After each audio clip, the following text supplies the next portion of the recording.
Well, you know the problem with democracy.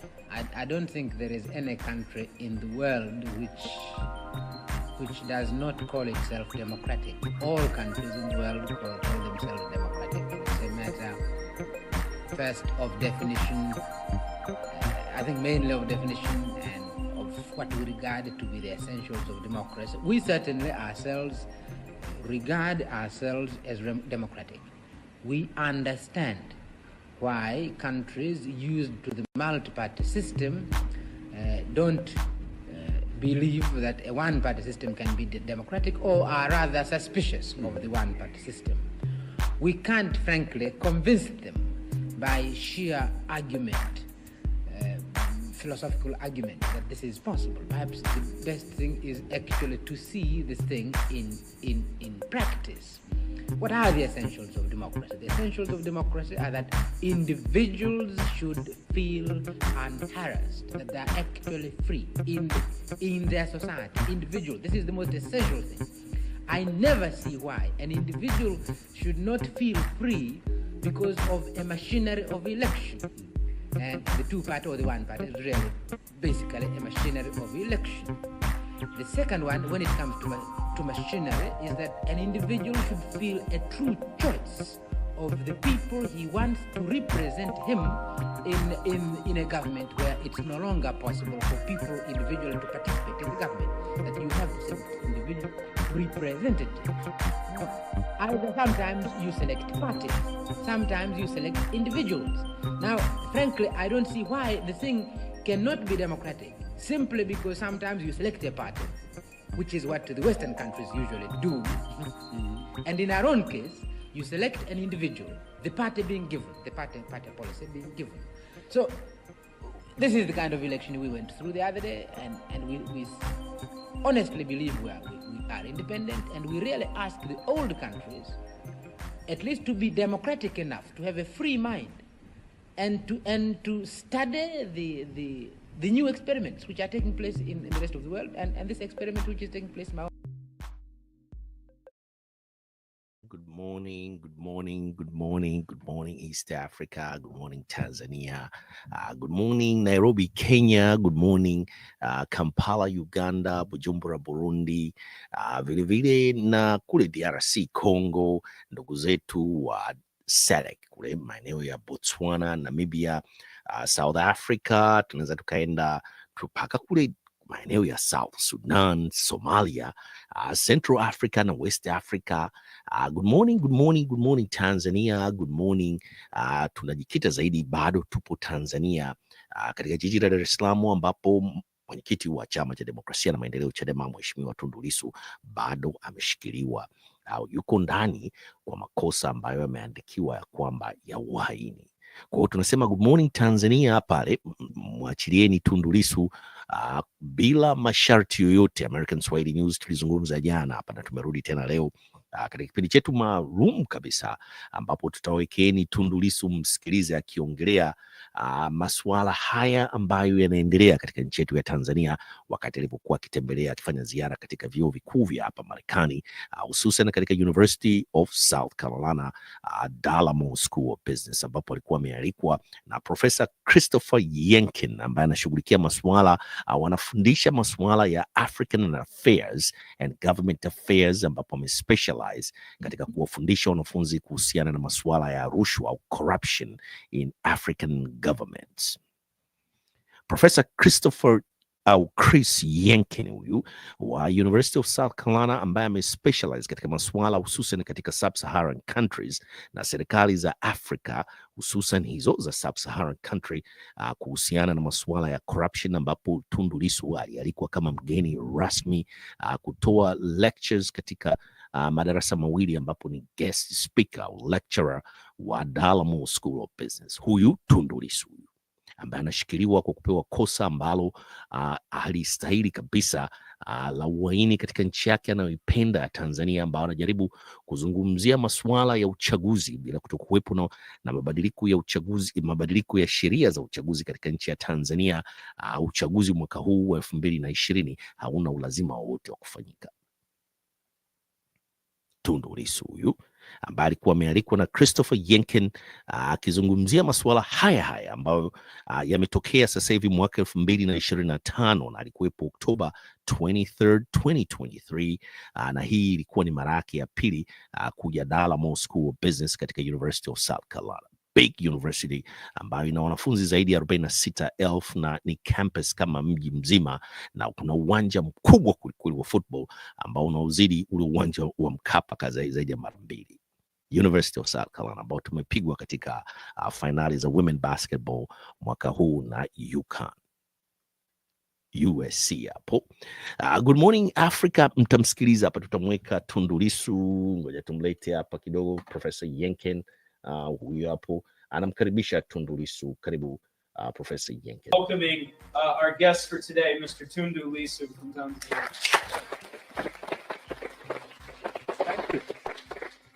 It is an honor to have Mr. Lissu with us today. Bear with me for a moment. I've prepared a bit of an introduction to give you a sense of the road that he has traveled on his way here. Mr. Lissu is trained in law. Originally earned his law degree from Tanzania's University of Dar es Salaam before moving on to the University of Warwick in the UK to earn a legal master's degree. Returned to Tanzania to practice law for many years with a particular emphasis in environmental issues and indigenous land rights, especially in that intersection where corporate interests and indigenous land rights tend to produce some friction.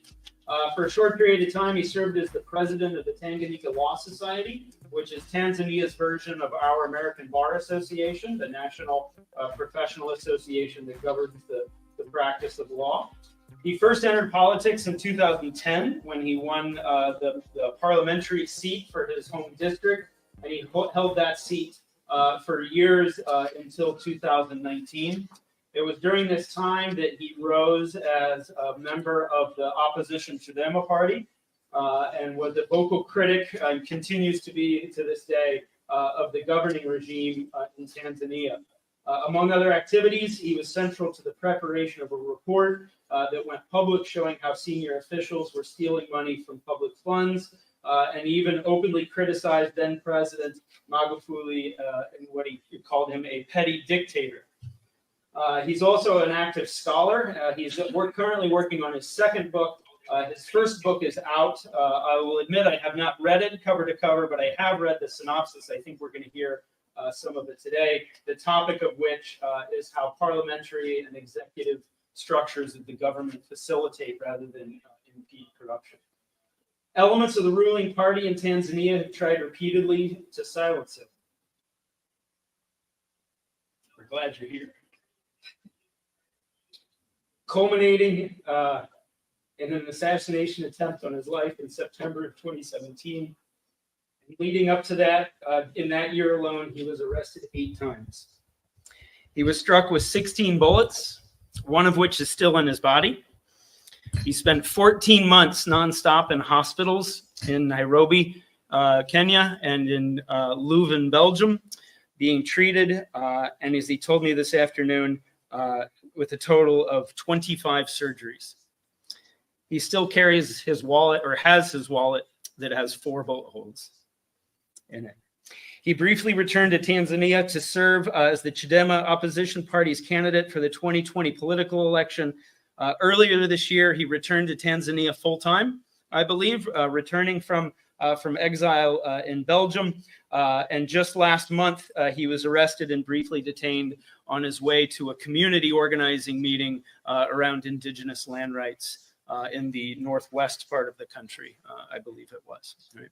Mr. Lissu, we're very happy to have you here, and we look forward to learning about your experiences and about how corrupt structures operate from a ground level view. Thanks for being here. Thank you.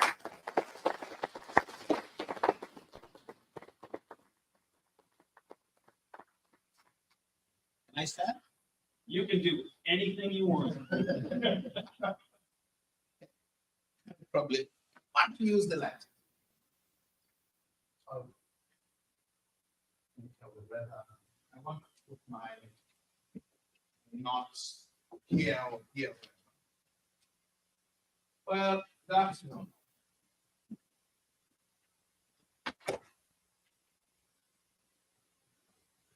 I think first of all, please allow me to say thank you for the invitation to come and talk to you, share some of my stories, the stories of my country, the stories from Tanzania, and perhaps stories from Africa. Because what I'm going to say about Tanzania today has a lot of resonance in what is happening in many other African countries. They are not just African stories, I think, they are also very human stories. Because the issues that we are dealing with, the issues that I have dealt with, are very human issues. Corruption, malgovernance, abuse of power in its multifarious ways. So these are human stories.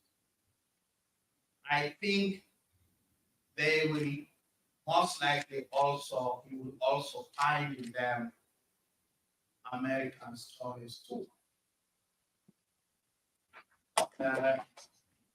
Professor Yankee has said I was arrested last month going to political rally to show solidarity to the community that is threatened with eviction from their ancestral lands. The Maasai of Ngorongoro. I don't know how many of you know about Tanzania, but the Serengeti Ngorongoro is one of the most beautiful places on this earth. And that beauty has caused a lot of harm to the local people.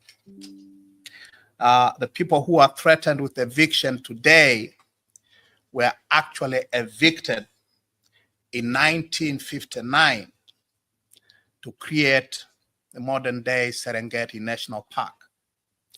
So when you see those beautiful scenes of animal migration, which involve the movement of more than 1 million wildlife between northern Tanzania and Kenya, when you see those vast empty spaces, empty of human beings, you should know that they are empty not because there were no people there to begin with. They are empty not because that is pristine nature. They are empty because the original inhabitants were driven out of those lands in order to create those empty spaces. Now, those who were kicked out in 1959 to create Serengeti are now being kicked out. And if we allow it to happen, they will be transported some 547 kilometers away to a land where they were not born, where they know nobody, where they are not used to. It is the Maasai's version of the Trail of Tears, if you know what I mean. You know the Trail of Tears? So when I say Tanzanian stories are human stories, nearly 200 years after Andrew Jackson drove out those 5 civilized tribes from southeastern United States to the west of the Mississippi, we are seeing the same thing in Tanzania.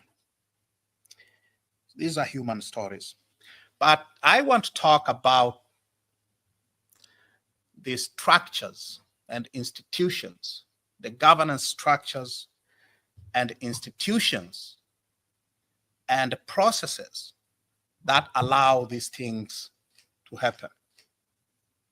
I want to talk about our constitutional politics and the way those constitutional politics have allowed abuse of power, corporate abuse of power, and I'll come to that very briefly, very shortly, how our constitutional and legal structures and governance structures have created the conditions that allow corruption to thrive and that allow abuse of power and human rights abuses of the most horrible nature to happen.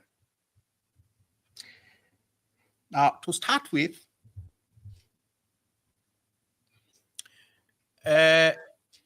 in documents made public recently in British courts in London, we now know that Barrick Gold Corporation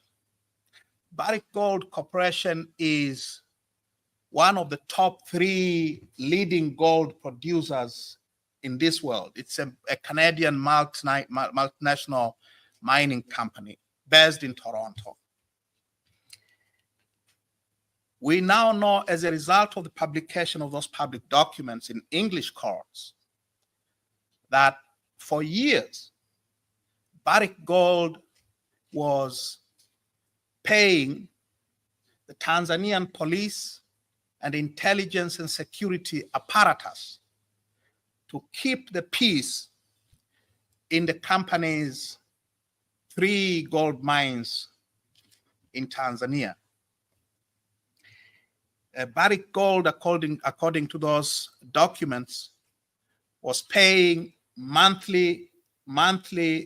was making monthly cash transfers officially to the Tanzanian police force and to the intelligence and security agency to make payments for police officers, paramilitary units, and intelligence officers to keep the communities at bay in the areas around the mines. Now, you would wonder why would a Canadian mining company pay millions of dollars to Tanzanian security forces to keep the peace? What has happened in those areas? In Tanzania's mining fields, Tanzania is Africa's 3rd largest gold producer now.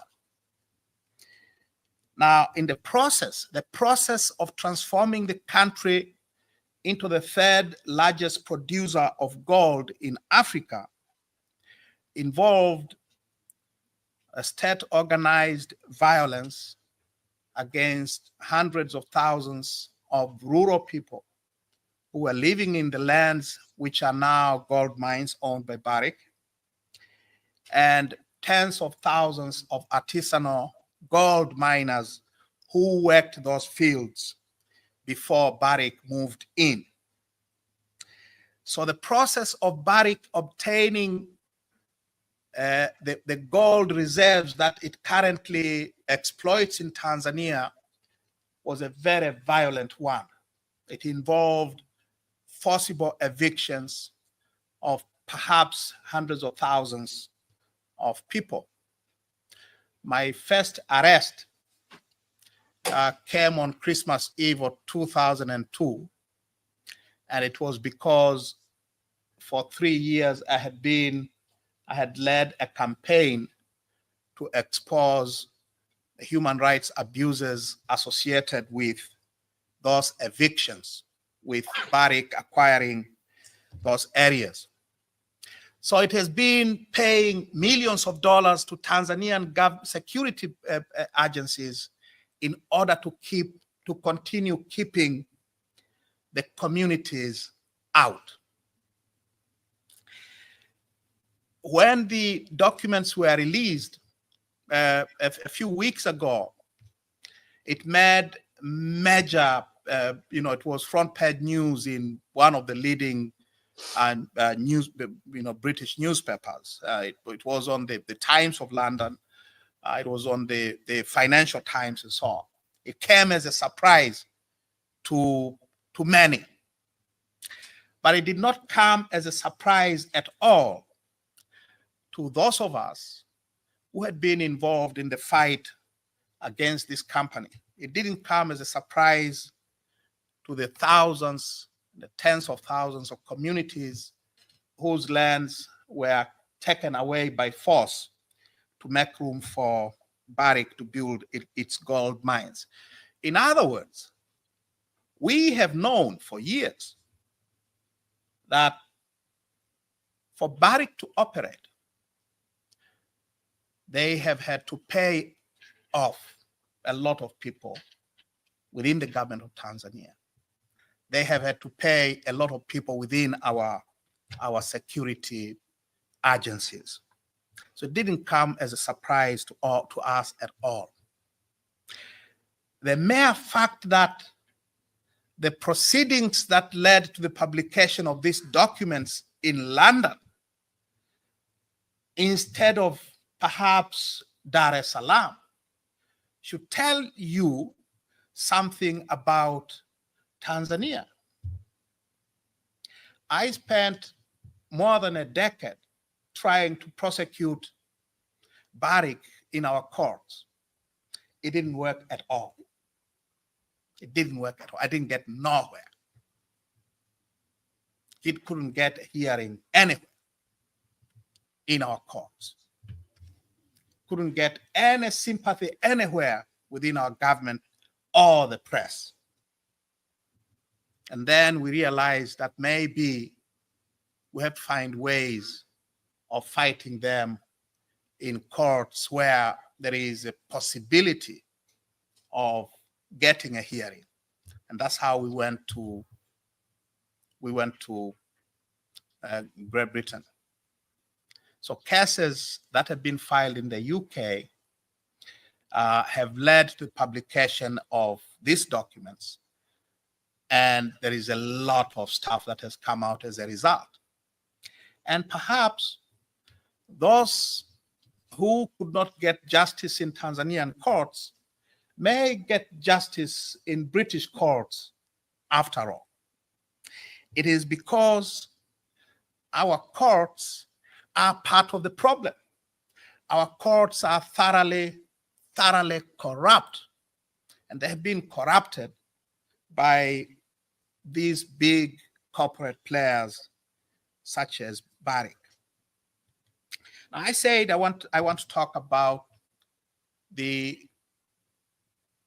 constitutional structures, the constitutional and legal structures that allow these things to happen. So I would like to give you some background about our constitutional order, our political and constitutional order. And that, to me, is where the central problem of corruption lies, and the central problem of abuse of power and abuse of office. Tanzania has a political system and a constitutional system that resembles somewhat the American political system. We are not a parliamentary democracy. We are a presidentialist democracy. We have an executive presidency like the United States.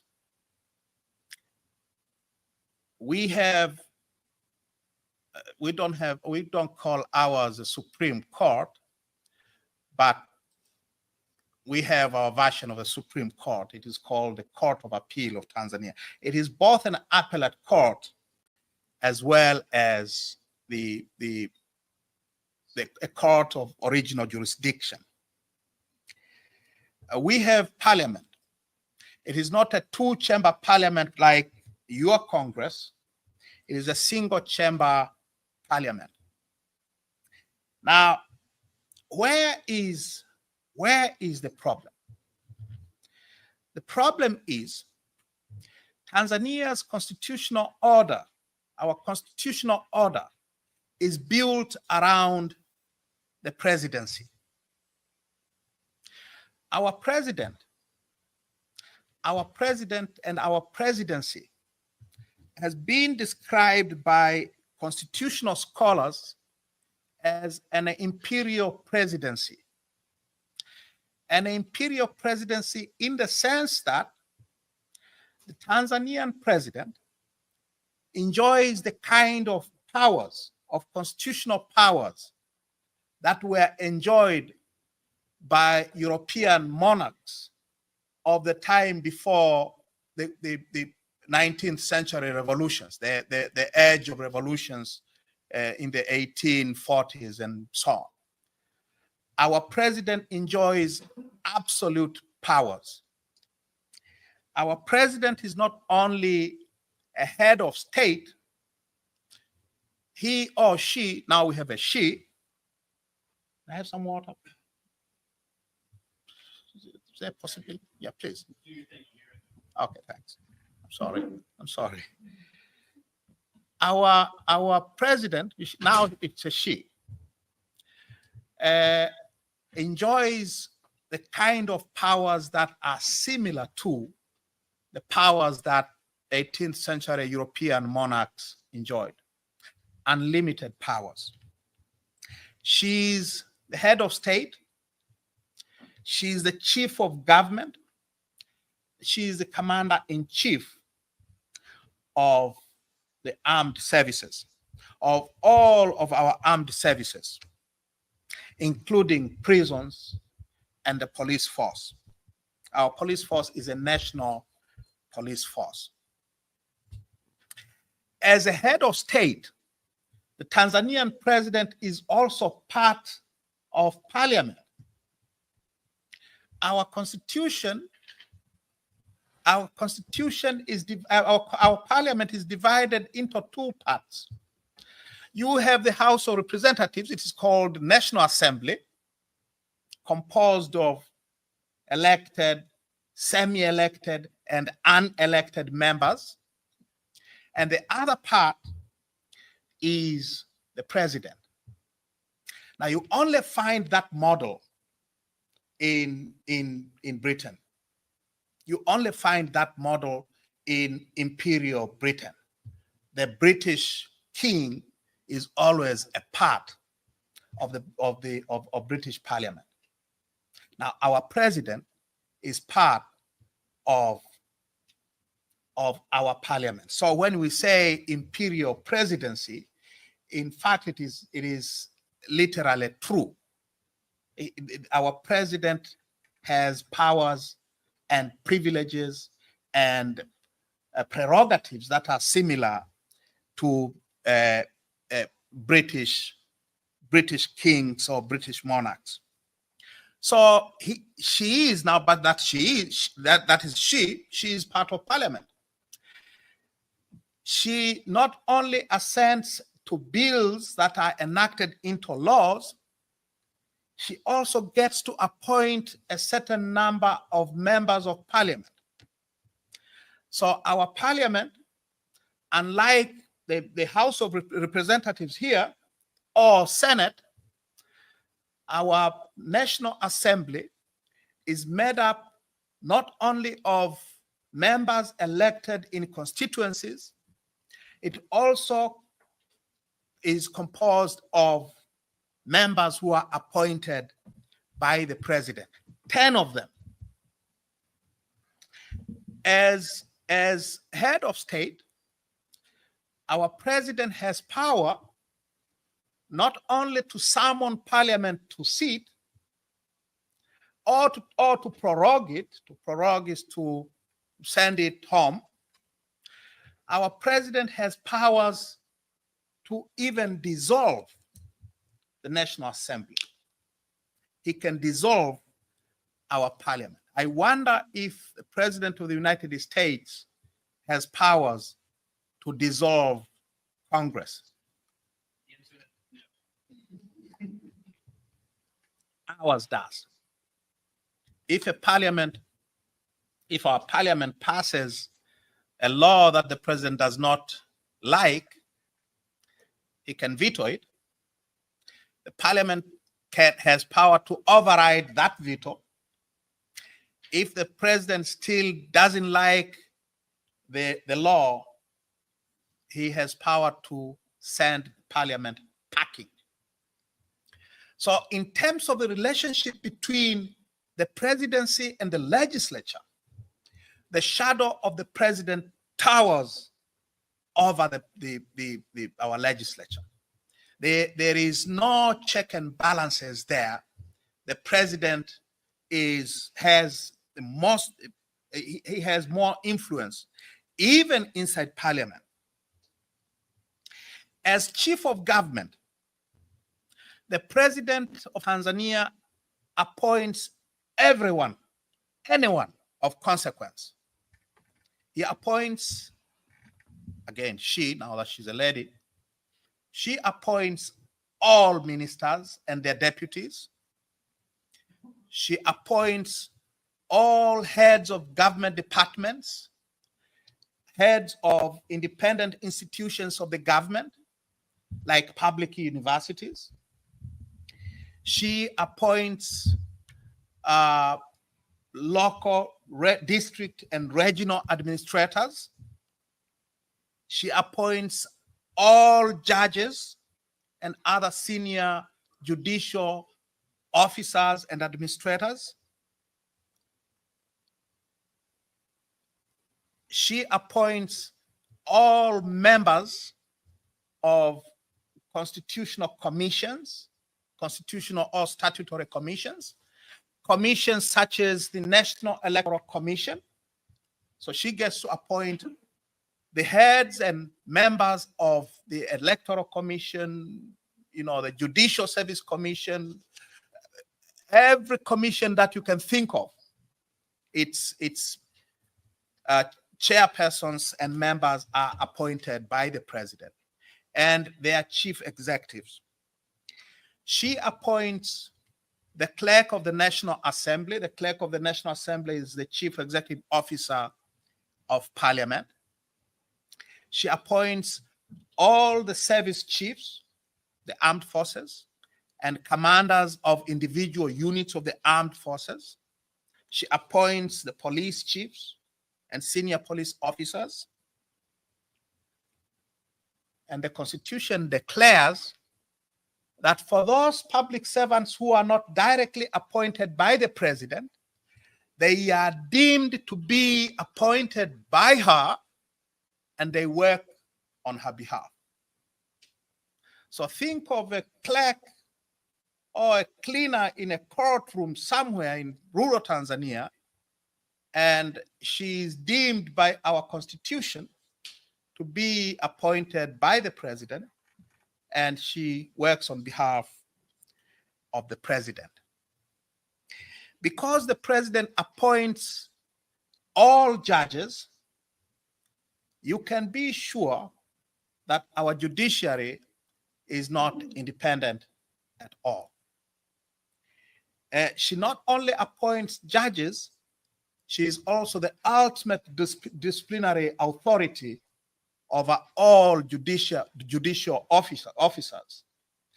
She is the ultimate disciplinary authority over all public servants in the country. She can hire and fire anybody. She has powers to constitute and to disestablish public offices. She can create ministries and appoint ministers as she wants. It is a complete discretion. So when we speak of imperial presidency, that is what we mean. A presidency of this type is not only powerful, it is also protected against accountability. it is protected against any form of accountability.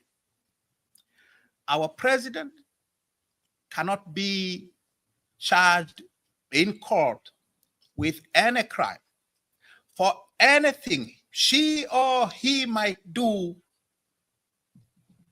while in office. The immunity is complete.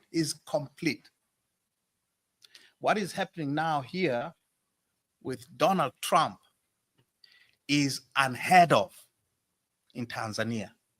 In fact, people are shocked that these Americans are prosecuting a former president for actions that he may have done while he was a sitting president.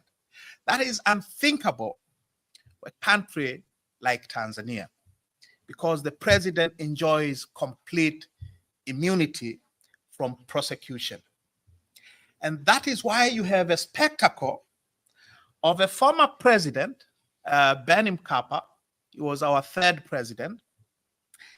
In 2019, a year before he died, he published his memoir in which he explains somewhere about how he and some of his senior advisors connived to steal $100 million from the Bank of Tanzania, from our central bank, in order to provide campaign funds for the ruling party, for his party and its presidential candidate. So President Jakaya Kikwete, our fourth president, was elected, if we have to believe President Mkapa, was elected on stolen money. So think of an American president writing memoirs in which he's saying, well, I was a thief, and he getting away with it. So President Mkapa could get away with it because the immunity against prosecution for former presidents is near total. And we have seen time and again presidents, our presidents, while in office, committing crimes for which, if they were committed by somebody else, they would send that somebody else to prison for many, many years. Stealing has become institutionalized, and it is organized at the very highest levels of our government. It is done fairly openly. And it is done that way because our constitution has given complete protection to presidents. It is not just immunity against prosecution. Our presidents also have prerogatives that remind you of 18th century European monarchs. Our president can pardon convicted criminals regardless of whatever crime they may have committed. I know that is an issue here too. Now the prerogative of mercy, as that thing is called, is a drawback to European monarchies of the type that was led the patriots in this country to fight the British. Prerogative of mercy, so he can pardon prisoners regardless of their crimes. The president can declare war, states of emergency. He has powers to detain citizens without taking them to court. This is an innovation, one of the first innovations of independent Tanganyika, by the way. The British, in spite of the oppressive nature of the British colonial state, in Tanganyika and other colonies, they never had detention without trial. That is a post-colonial innovation. So, in brief, the presidential shadow hovers over the nation like, it's horrible. You cannot run away from the evil shadow of the presidency.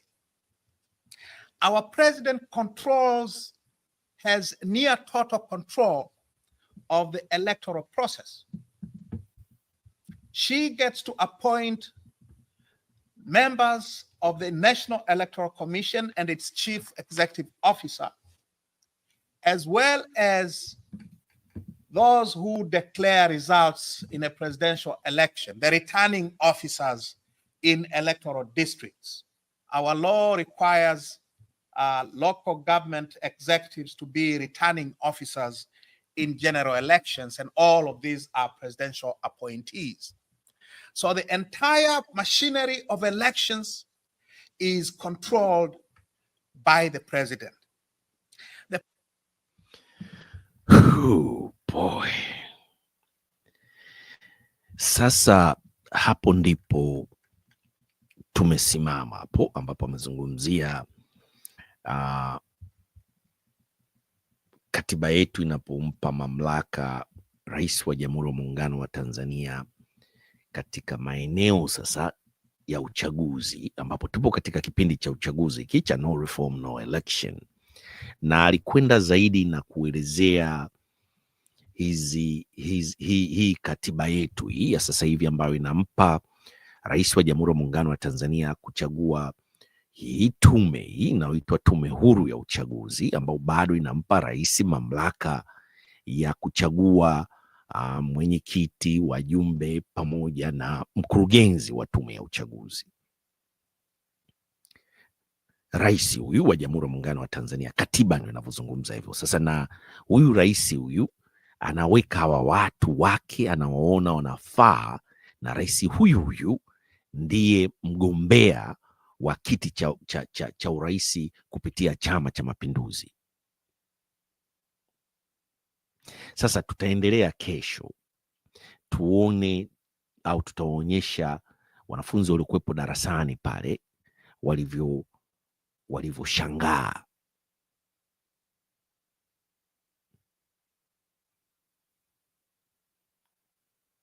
Inawezekana vipi?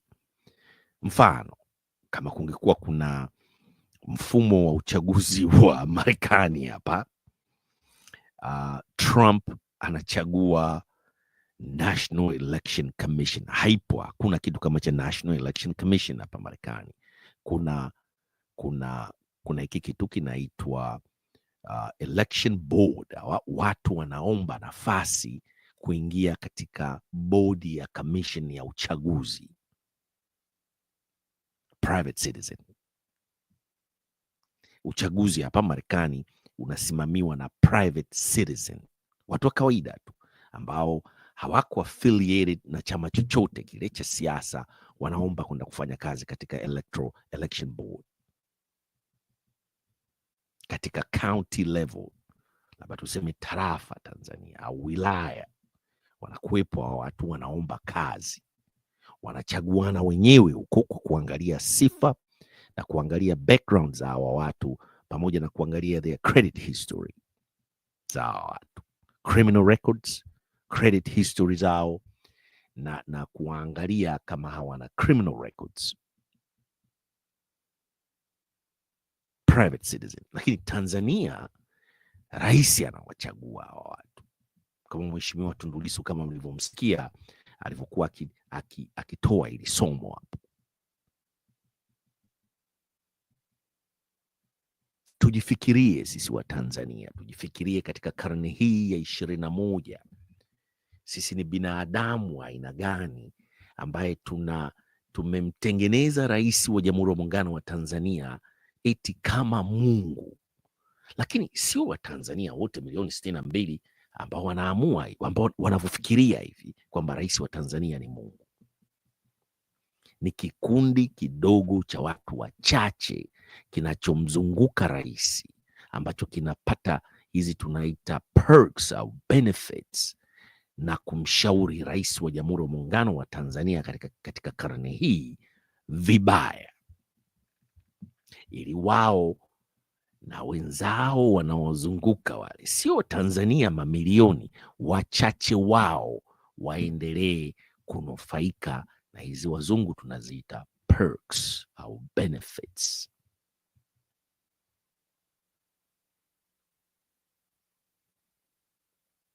Kesho tutafanya mwendelezo kwa sababu tumekwenda zaidi ya dakika 45. Hili lilikuwa ni somo zuri kweli kweli, linatolewa kwa lugha ya kigeni, mtatusamehe kidogo, kwa Kiingereza, lakini mambo ni yale yale yanayozungumziwa na kina Heche sasa hivi na Mheshimiwa Tundu Lissu kabla hawajamkamata kumweka jela. Mambo ni yale yale ambayo hauhitaji kuwa na PhD Mtanzania ambayo unaisapoti CCM. Umaskini wetu tumeutengeneza wenyewe, watu tunakisapoti Chama cha Mapinduzi kwa vitu wanavyovifanya hizi. Tunafikiria, tuna ndoto kwamba eti hawa viongozi wa CCM kwa mfumo huu wa uchaguzi tuliokuwa nao watakuja kutuletea maendeleo.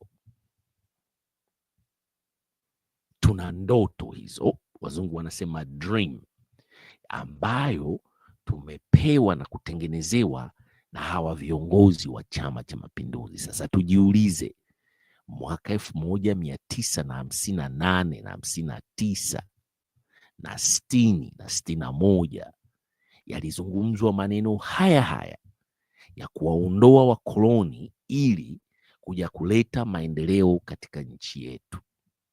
Hata baba wa taifa huyu Mwalimu Julius Kambarage Nyerere alisema hivi, ili tuendelee tunahitaji watu, ardhi, siasa safi na viongozi bora. Wakati huo tukaamini hivyo.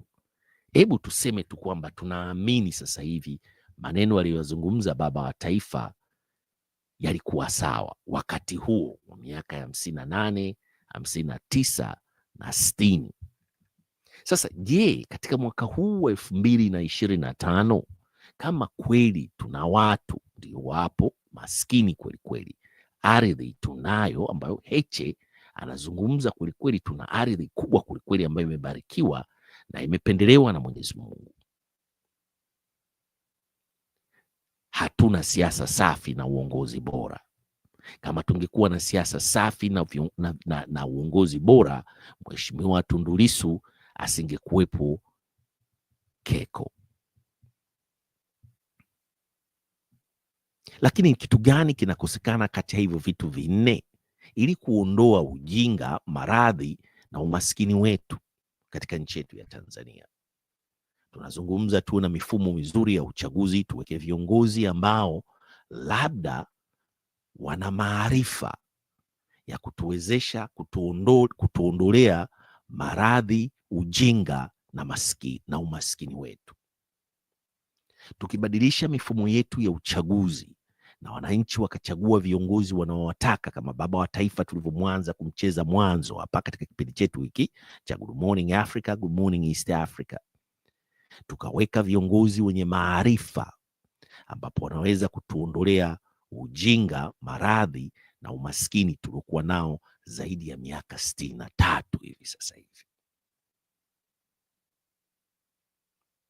Tunaachia meseji hii wa Tanzania wanaoifuatilia American Swahili News pamoja na Swahili Villa Online TV.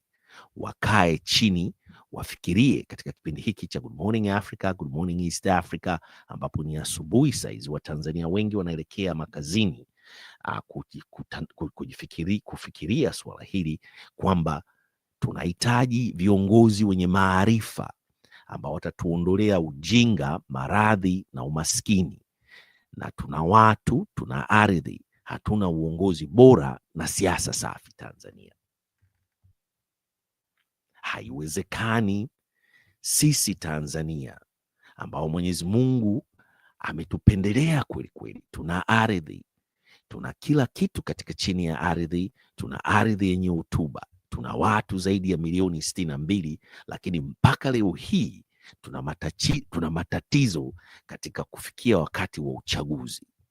Tujitafakari na tujiulize Watanzania, tumetoka wapi? Tuko wapi? Tunaelekea wapi? Hakuna sababu yoyote ile ya kumpiga mtu risasi 16, kutokuwepo na kesi yoyote ya kuwatafuta wale waliohusika na jaribio hilo la mauaji la kisiasa au political assassination, na mtu huyo huyo ambaye alipigwa risasi 16 anakamatwa na kutuhumiwa kwa kosa ambalo halina maana yoyote, na hakuna kitu chochote ambacho hii serikali hata kama ikipewa miaka mingine 60 inaweza kukifanya kwa wananchi wa Tanzania. Watanzania wafuasi wa Chama cha Mapinduzi, tunawaomba waungane na wanachadema na wafuasi wanaopenda mabadiliko Tanzania ili tuweze kuleta mabadiliko katika nchi yetu. Kwanza tunamwomba Mama Samia Suluhu Hassan, leo ni siku ya pili, kumwachia mwenyekiti wa Chama cha Demokrasia na Maendeleo Chadema, Mheshimiwa Tundu Lissu, na kumfutia mashtaka yote yaliyofunguliwa na kuwashtaki wale ambao wanazungumza maneno. Kwa mfano, Chama cha Demokrasia na Maendeleo Chadema kinafanya mchango na diaspora kununua virusi vya Ebola ili kuwaua Watanzania. Huyu ni nani aliyezungumza maneno hayo? Ni Amos Makalla.